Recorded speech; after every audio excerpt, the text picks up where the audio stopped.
Legions are a really important part of our communities, not just right here in my riding in Dufferin-Caledon, but all across the country.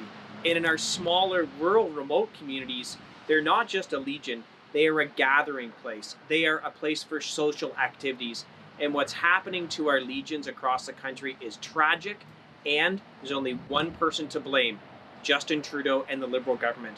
I had a chance to ask questions about this. Look what's being said.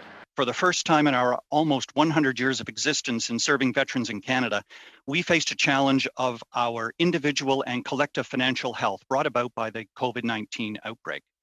159 branches indicated they would be unable to open or would close within 3 months of opening, and 21 have now closed.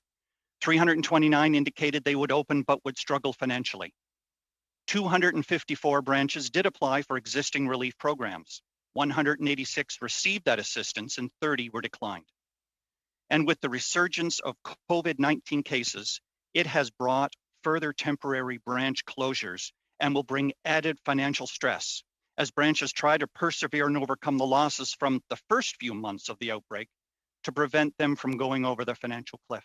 And correct me if I'm wrong, but I think you asked for money in both April and June of this year during COVID. Is that correct? That is correct, yes.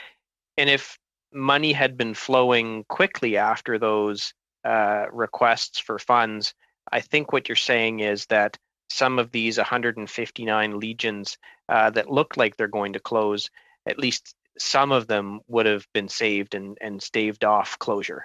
Absolutely, because some of those branches have still yet to open.